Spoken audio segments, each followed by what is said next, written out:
जय हिंद, जय श्री राम। हमारी पूरी सीरीज चल रही है पॉलिटी की, जिसमें से आज हम पढ़ेंगे क्लास 7 का 5th चैप्टर। इसके पहले हमने 4th चैप्टर तक पढ़ा दिया, आप जाके देख सकते हैं प्लेलिस्ट में हमारे। ये हमारी एनसीईआरटी की सीरीज, हम आपको बता दें कि 6 से लेके 12 तक की कंप्लीट करवाएंगे। ठीक है, खूब आनंद के साथ पढ़ते रहिए और खूब एंजॉय करते रहिए।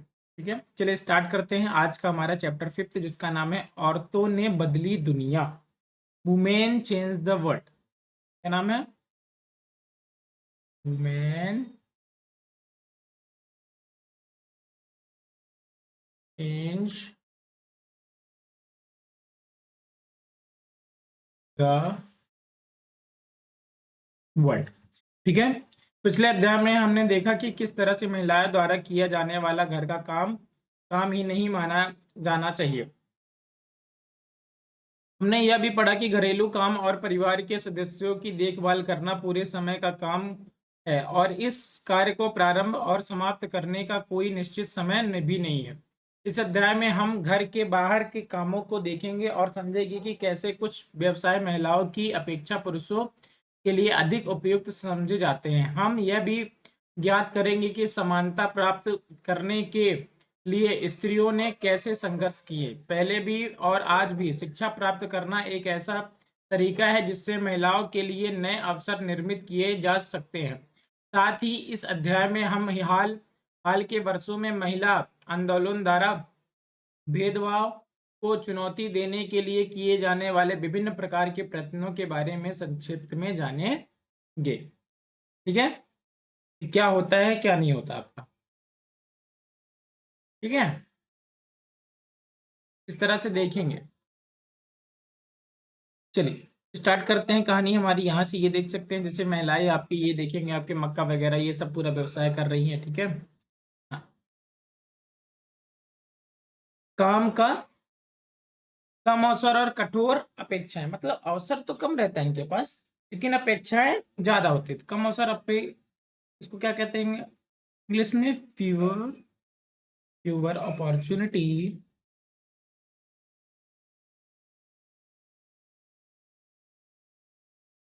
एंड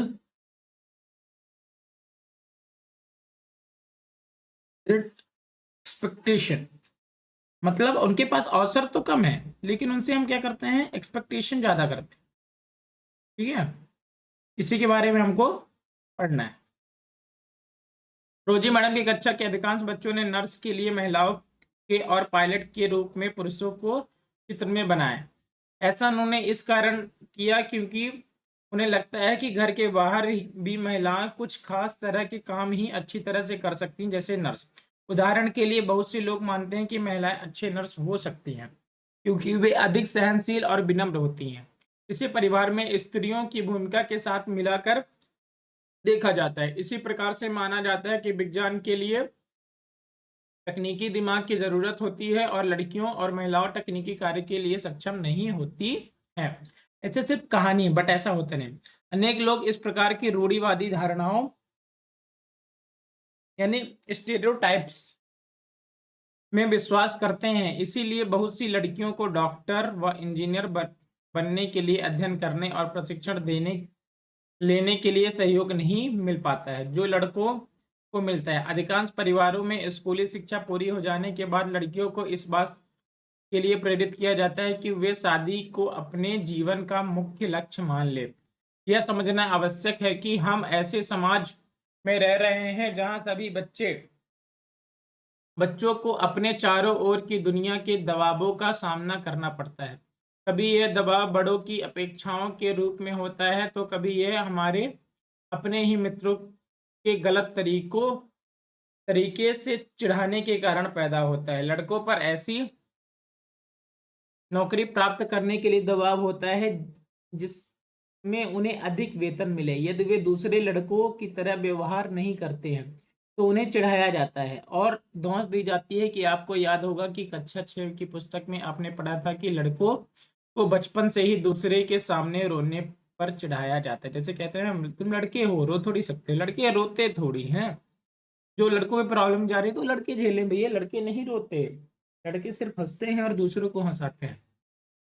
रूढ़ियों को तोड़ा। चलिए एक कहानी पढ़ते हैं। रेल का इंजन आदमी चलाते हैं, पर झारखंड के एक गरीब आदिवासी परिवार की 27 वर्षीय महिला लक्ष्मी लाकरा ने इस धारा का रुख बदल दिया। उत्तरी रेलवे की वह पहली महिला इंजन चालक बनी। लक्ष्मी के माता पिता पढ़े लिखे नहीं थे, पर उन्होंने अपने बच्चों को पढ़ाने के लिए बहुत संघर्ष किया। लक्ष्मी की शिक्षा एक सरकारी स्कूल में हुई। स्कूल में पढ़ने के साथ साथ लक्ष्मी घर के कामों व अन्य जिम्मेदारियों के हाथ भी बटाती रही। उसने मन लगाकर और मेहनत से पढ़ाई की और स्कूल पूरा करके इलेक्ट्रॉनिक्स में डिप्लोमा अर्जित कर लिया। फिर वह रेलवे बोर्ड की परीक्षा में बैठी और पहले ही कोशिश में उत्तीर्ण हो गए। लक्ष्मी कहती है, मुझे चुनौतियों से खेलना पसंद है, और जैसे ही कोई यह कहता है कि फॉलो काम लड़कियों के लिए नहीं है, भला काम लड़कियों के लिए नहीं है, मैं उसे करके रहती हूँ। लक्ष्मी के जीवन में ऐसा करने अनेक अवसर आए जब वो इलेक्ट्रॉनिक्स करना चाहती थी। जब उसने पॉलिटेक्निक में मोटरसाइकिल चलाई और जब उसने तय किया कि वो इंजन ड्राइवर बनेगी। उसका दृष्टिकोण सीधा साधा है। जब तक मुझे मजा आ रहा है और मैं किसी को नुकसान नहीं पहुंचा रही और मैं अच्छे से रह पा रही हूँ और अपने माता पिता की मदद कर पा रही हूँ, मैं अपने तरीके से क्यों ना जीऊं। ठीक है। फिर परिवर्तन के लिए सीखना होता है। ठीक। स्कूल जाना आपके जीवन का बहुत महत्वपूर्ण हिस्सा है। जैसे जैसे स्कूलों में हर साल अधिकाधिक संख्या में बच्चे प्रवेश ले रहे हैं, हम सोचने लगे हैं कि सब बच्चों के लिए स्कूल जाना एक साधारण बात है। आज हमारे लिए यह कल्पना करना भी कठिन है कि कुछ बच्चों के लिए स्कूल जाना और पढ़ना पहुंच के बाहर की बात है। अनुचित बात भी मानी जा सकती है, परंतु अतीत में लिखना और पढ़ना कुछ लोग ही जानते थे। अधिकांश बच्चे वही काम सीखते थे जो उनके परिवार में होता था या उनके बुजुर्गों करते थे। लड़कियों की स्थिति और भी खराब थी। उन समाजों में जहां लड़कों को पढ़ाना लिखना सिखाया जाता था, लड़कियों को अक्षर तक सीखने की अनुमति नहीं थी। यहाँ तक कि उन परिवारों में भी जहाँ कुमारी बुनकरी, वस्त्र बुनना और हस्तकला सिखाई जाती थी, यह धारणा थी कि लड़कियों और औरतों का काम केवल सहायता करने तक ही सीमित है। उदाहरण के लिए कुम्हार के व्यवसाय में स्त्रियां मिट्टी एकत्र करती थी और बर्तन बनाने के लिए उसे तैयार करती। चूंकि वे चाक नहीं चलाती थी, इसलिए उन्हें कुम्हार नहीं माना जाता था। सोचिए, सिर्फ मिट्टी एकत्र कर रही हैं, बर्तन बनाने के लिए उसे तैयार कर रही हैं, लेकिन वो चाक नहीं चलाती थी, इसलिए उन्हें कुम्हार नहीं माना जाता था। मतलब काम करती थी वो, बट वो पूरी तरह नहीं करती थी। वो जो बेसिक रॉ मटेरियल्स पूरा वो करती थी, लास्ट में फिनिशिंग बस वो नहीं करती थी, इसलिए उन्हें काम नहीं माना जाता। जैसे कहते हैं रॉ मटेरियल, जैसे अभी भी किसान बेचारे इतनी मेहनत करते हैं, सब कुछ करते हैं, पर रॉ मटेरियल वही तैयार करके देते हैं। बड़ी बड़ी कंपनियों के, हर एक कंपनी वो अपना टैग लगा देती है, पैसा वही कमा रही है कंपनी। ये कंपनी का माना जाता है कि ये यहाँ का चावल आप खाएंगे तो ज्यादा अच्छा है, सोयाबीन का तेल ज्यादा अच्छा है, कि फॉर्चून का तेल ज्यादा अच्छा है, उसका ज्यादा। ये नहीं कि किसान ने जो बोए है वो ज्यादा अच्छा है। ठीक है।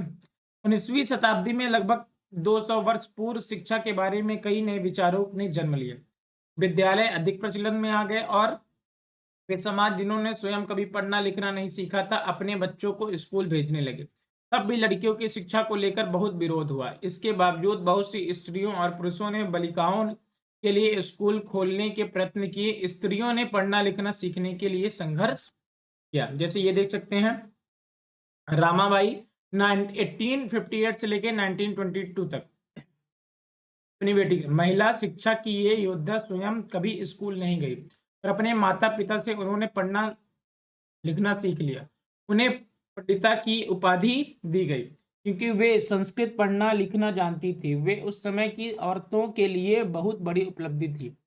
औरतों को तब यह ज्ञान अर्जित करने की अनुमति नहीं थी। उन्होंने 1898 में पुणे के पास खेड़ गांव में एक मिशन स्थापित किया, जहां विधवा स्त्रियों और गरीब औरतों को पढ़ने लिखने तथा स्वतंत्र होने की शिक्षा दी जाती थी। उन्हें लड़की से चीजें बनाने, छापा खाना चलाने जैसी कुशलताएं भी सिखाई जाती थी, जो वर्तमान में भी लड़कियों को कम ही सिखाई जाती थी। ऊपर बाएं हाथ में की तरफ छपी तस्वीर में उनका छपा खाना दिख रहा है, रामाबाई के मिशन आप देख सकते हैं। ये उनके छपा खाना यहाँ पास वो सिखाई करती थी पूरा का पूरा। ये है रामाबाई। हाँ। फिर आइए हम राम सुंदरी देवी 1800 से 1890 का अनुभव पढ़े, जो 200 वर्ष पूर्व पश्चिम बंगाल में पैदा हुई थी। 60 वर्ष की अवस्था में उन्होंने बंगला भाषा में अपनी आत्मकथा लिखी। उनकी पुस्तक अमार जीवन किसी भारतीय महिला द्वारा लिखित पहली आत्मकथा है। याद रखिए, किसी महिला द्वारा लिखित पहली आत्मकथा कौन है? अमार जुबोन। जो कौन लिखा था? आपकी राम सुंदरी देवी। याद रखिए, ये डायरेक्ट पूछता है। राम सुंदरी देवी एक धनवान जमींदार परिवार की गृहिणी थी। उस समय लोगों का विश्वास था कि यदि लड़की लिखती पढ़ती है तो वह पति के लिए दुर्भाग्य लाती है और विधवा हो जाती है। इसके बावजूद उन्होंने अपनी शादी के बहुत समय बाद स्वयं ही छुप छुप कर लिखना पढ़ना सीखा। मैं अत्यंत सवेरे ही काम करना शुरू कर देती हूँ। उन्होंने कहा कि मैं अत्यंत सवेरे ही काम करना शुरू कर देती थी और उधर आधी रात हो जाने के बाद भी काम में लगी रहती थी। बीच में भी विश्राम नहीं होता था। उस समय मैं केवल 14 वर्ष की थी। मेरे मन में एक अभिलाषा पनपने लगी, मैं पढ़ना सीखूंगी और एक धार्मिक पांडुलिपि पढ़ूंगी। मैं अभागी थी। उन दिनों स्त्रियों को नहीं पढ़ाया जाता था। बाद में मैं स्वयं ही अपने विचारों का विरोध करने लगी। मुझे क्या हो गया है? स्त्रियां पढ़ती नहीं है, फिर मैं कैसे पढ़ूंगी? फिर मुझे एक स्वप्न आया। मैं चैतन्य भागवत, एक संत का जीवन पढ़ रही थी। बाद में दिन के समय जब मैं रसोई में बैठी हुई भोजन बना रही थी तो मैंने अपने पति को सबसे बड़े बेटे से कहते हुए सुना कि विपिन, मैं अपनी चैतन्य भागवत यहीं छोड़ी है। जब मैं इसे मंगाऊं तुम इसे अंदर ले आना। वे पुस्तक वहीं छोड़कर चले गए। जब पुस्तक अंदर रख दी गई मैंने चुपके से उसका एक पन्ना निकाल लिया और सावधानी से उसे छुपा लिया। उसे छुपाना भी एक बड़ा काम था क्योंकि किसी को भी वह मेरे हाथ में नहीं दिखना चाहिए था। मेरा सबसे बड़ा बेटा उस समय ताड़ के पत्तों पर लिखकर अक्षर बनाने का अभ्यास कर रहा था। उसमें से मैं भी अब मैंने एक छिपा दिया। जब मौका मिलता मैं जाती और उस पन्ने के अक्षरों का मिलान अपने याद किए गए अक्षरों से करती। मैंने उन शब्दों का भी मिलान करने की कोशिश की जो मैं दिन भर में सुनती रहती थी। अत्यधिक जतन और कोशिशों से एक लंबे समय के बाद मैं पढ़ना सीख गई। इस दुनिया में कोई भी चीज इम्पॉसिबल नहीं। इम्पॉसिबल तो कुछ है नहीं क्योंकि इंसान ही सब कुछ करता है। अगर आपने दृढ़ संकल्प कर लिया, जो क्लास 7th में भी है, ये पढ़ रहे हैं, उसके साथ जो और बड़ी कक्षाओं में पढ़ रहे हैं, वो अगर दृढ़ संकल्प कर लिया तो उनके लिए कुछ भी वो नहीं। राम सुंदरी देवी के अक्षर ज्ञान ने उन्हें चैतन्य भागवत पढ़ने का अवसर दिया। स्वयं अपने लेखन से उन्होंने संसार को उस समय की स्त्रियों के जीवन के बारे में जानने का एक अवसर दिया। राम सुंदरी देवी ने अपने दैनिक जीवन के अनुभवों को विस्तार से लिखा है। ऐसे भी दिन होते थे जब उन्हें दिन भर में क्षण भर का भी विश्राम नहीं मिलता था। इतना समय भी नहीं कि वे जरा बैठकर कुछ खा ही ले। सोचिए, तो भी वो पढ़ते थे। रामचंद्र देवी और रुकैया हुसैन, जिन्हें पढ़ने लिखने की अनुमति नहीं मिली, की स्थिति के विपरीत वर्तमान समय में भारत की बड़ी संख्या में लड़कियां स्कूल जा रही हैं। इसके बावजूद कि बहुत सी लड़कियों गरीबी, शिक्षण सुविधाओं के अभाव और भेदभाव के कारण स्कूल जाना छोड़ देती हैं। सभी समाजों और वर्गों से पृष्ठभूमि वाले बच्चों से शिक्षण की समान सुविधाएं प्रदान करना, विशेषकर लड़कियों को, आज भी भारत में एक चुनौती है। वर्तमान समय में शिक्षा और विद्यालय, स्कूलिंग एंड एजुकेशन टुडे, इसके बारे में आज हम पढ़ेंगे। क्या पढ़ेंगे? Schooling and education today. आज के युग में लड़के और लड़कियों विशाल संख्या में विद्यालय जा रहे हैं, लेकिन फिर भी हम देखते हैं कि लड़कों और लड़कियों की शिक्षा में अंतर है। भारत में हर 10 वर्ष में जनगणना होती है जिसमें पूरे देश की जनसंख्या की जनगणना की जाती है। इसमें भारत में रहने वालों के जीवन के बारे में भी विस्तृत जानकारी एकत्रित की जाती है, जैसे उनकी आयु, पढ़ाई, उनके द्वारा किए जाने वाले काम आदि। इस जानकारी का इस्तेमाल हम अनेक बातों के आकलन के लिए करते हैं, जैसे शिक्षित लोगों की संख्या तथा स्त्री और पुरुषों का अनुपात। 1961 की जनगणना के अनुसार सब लड़कों और पुरुषों 7 वर्ष एवं उससे अधिक की आयु के का 40% शिक्षित था, अर्थात वे कम से कम अपना नाम लिख सकते थे। इसकी तुलना में लड़कियों तथा स्त्रियों का केवल 15% भाग शिक्षित था। 2011 की जनगणना के अनुसार लड़कों व पुरुषों की यह संख्या बढ़कर 82% हो गई और शिक्षित लड़कियों की तथा स्त्रियों की 65%। डायरेक्ट पूछता है कि लिटरेसी रेट डायरेक्ट पूछा जाता है, तो 82% आपका किसका चल रहा है, मेन का या फिर मेल का, ठीक है, और 65% आपका किसका चल रहा है, फीमेल का। ठीक, इसका आशय यह है कि पुरुषों और स्त्रियों दोनों के बीच ऐसे लोगों का अनुपात बढ़ गया जो पढ़ लिख सकते हैं और जिन्हें कुछ हद तक शिक्षा मिल चुकी है, लेकिन जैसे कि आप देख सकते हैं कि अब भी स्त्रियों की तुलना पुरुषों का प्रतिशत अधिक है। इनके बीच का अंतर अभी समाप्त नहीं हुआ। नीचे दिए हुए तालिका में आप ST/SC जो बीच में ही विद्यालय छोड़ देते हैं, अनुसूचित ST/SC जाति के लड़के और लड़कियां इनमें से शामिल है। जैसे ये प्राथमिक कक्षा 1 से 5 तक लड़के इतने हैं, लड़कियां सभी इतनी हैं, योग इनका ये वर्ग, लड़के अनुसूचित जनजाति, ये सामान्य के लिए अनुसूचित जनजाति, अनुसूचित जाति और अनुसूचित जनजाति यानी SC, और ये ST वाली। लड़के सिर्फ 7%, आपकी लड़कियां इतनी परसेंटेज। डायरेक्ट ये पूछा जाता है कि 17% समान लड़के हैं, 16 आपकी ये, और 19% अनुसूचित जनजाति के लोग, 24% आपके किसके पढ़ते हैं, अनुसूचित जनजाति के। संभवतः अपने ऊपर दी गई तालिका में इस बात पर ध्यान दिया होगा कि सब लड़कियों की श्रेणी की तुलना में अनुसूचित जाति और अनुसूचित जनजाति की लड़कियों की स्कूल छोड़ने की दर अधिक है। इसका अर्थ यह हुआ कि दलित व आदिवासी पृष्ठभूमि की लड़कियों के स्कूल में रहने का संभावना कम रहता है। वर्ष 2011 की जनगणना से यह भी पता चलता है कि अनुसूचित जाति और अनुसूचित जनजाति लड़कियों की अपेक्षा मुस्लिम लड़कियों की प्राथमिक शिक्षा पूरी करने की संभावना और भी कम रहती है। मुस्लिम लड़कियां स्कूल में लगभग 3 वर्ष रह पाती हैं, जबकि अन्य समुदायों की लड़कियां स्कूल में 4 वर्ष का समय बिता पाती हैं। दलित, आदिवासी और मुस्लिम वर्ग के बच्चों के स्कूल छोड़ देने के अनेक कारण हैं। देश के अनेक भागों में, विशेषकर ग्रामीण और गरीब क्षेत्रों में, नियमित रूप से पढ़ाने के लिए न उचित स्कूल है न ही शिक्षक। यदि विद्यालय घर के पास न हो तो लाने ले जाने के लिए किसी साधन जैसे बस या वैन आदि की व्यवस्था न हो तो अभिभावक लड़कियों को स्कूल नहीं भेजना चाहते हैं। कुछ परिवार अत्यंत निर्धन होते हैं, ठीक है, कुछ क्या होते हैं, अत्यंत निर्धन होते हैं।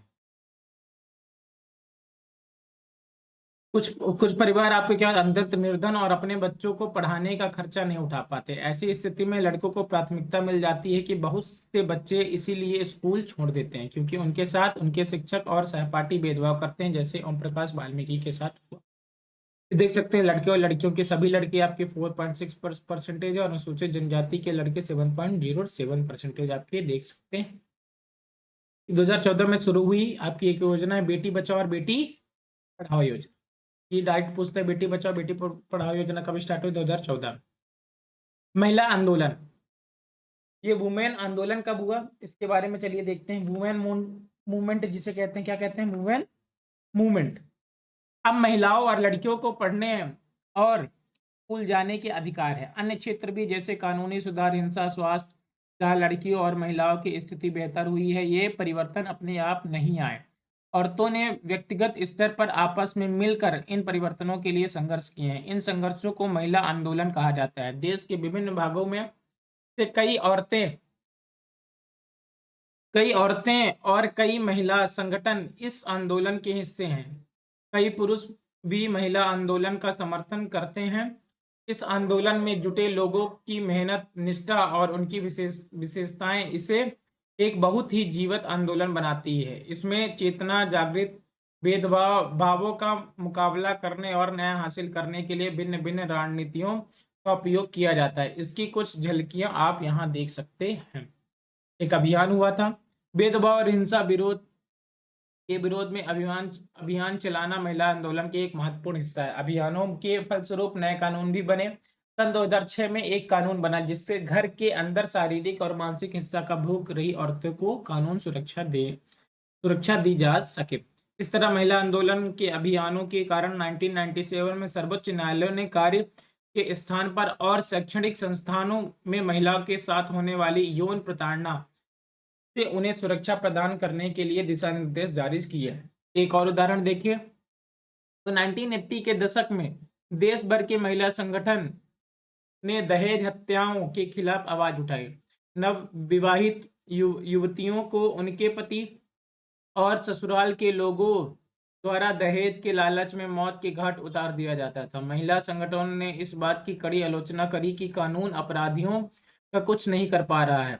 इस मुद्दे पर महिलाओं सड़कों पर निकल आई। उन्होंने अदालत के दरवाजे खटखटाए और आपस में अनुभव व जानकारियों का आदान प्रदान किया। अंततः यह समाज एक बड़ा सार्वजनिक मुद्दा बन गया और अखबारों में छाने लगा। दहेज से संबंधित कानून को बदला गया ताकि दहेज मांगने वाले परिवारों को दंडित किया जा सके। जागरूकता बढ़ाना, औरतों ने अधिकारों से संबंधों में समाज में जागरूकता बढ़ाना भी महिला आंदोलन का ही एक प्रमुख कार्य है। गीतों, नुक्कड़ों, नाटकों व जनसभाओं के माध्यम से वो अपने संदेश को लोगों के बीच पहुंचाती। ये देख सकते हैं आप। जैसे विरोध करना, जब महिलाओं के हितों का उल्लंघन होता है तो जैसे किसी कानून अथवा नीति द्वारा, तो महिला आंदोलन ऐसे उल्लंघनों के खिलाफ आवाज उठाता है। तो एक महिला कमेटी बनी है, जैसे आप देख सकते हैं नेशनल वुमेन्स राइट्स के एक कमीशन भी बना है, वुमेन कमीशन। अगर कुछ आप औरतों के साथ करें, वो डायरेक्ट आपके उनका अलग ही कमीशन है, ठीक है। वो आंदोलन भी कर सकती है। पूरी की पूरी तरह से आपकी ये सुविधा दी गई है। बंधुत्व व्यक्त करना, न्याय के अन्य मुद्दों व औरतों के साथ बंधुत्व व्यक्त करना भी महिला आंदोलन का ही हिस्सा है। इस तरह से आप देख सकते हैं। इस तरह से आपकी क्लास 7 की चैप्टर नंबर जो आपका था 4, ये भी 5 चैप्टर नंबर ये भी कंप्लीट होता है। इसके पास एक 7th और 8 जो चैप्टर वो बचे हैं। इसके साथ साथ अब हमारी क्लास 6 से लेके क्लास 9 12 तक की जो आपकी पॉलिटी वो चल रही है सीरीज। ज्योग्राफी की सीरीज आधे से ज़्यादा 9 तक कंप्लीट हो चुकी है, इसके आगे बढ़ रही है। हिस्ट्री की भी सीरीज स्टार्ट है, आप जाके प्लेलिस्ट में देख सकते हैं, ठीक है। फिर इकोनॉमी की भी स्टार्ट हो रही है, इसके साथ साथ मैथ की भी स्टार्ट होने वाली है जल्द से जल्द। वीडियो अच्छी लगी हो तो लाइक शेयर सब्सक्राइब कर सकते हैं। जय हिंद, जय श्री राम, वंदे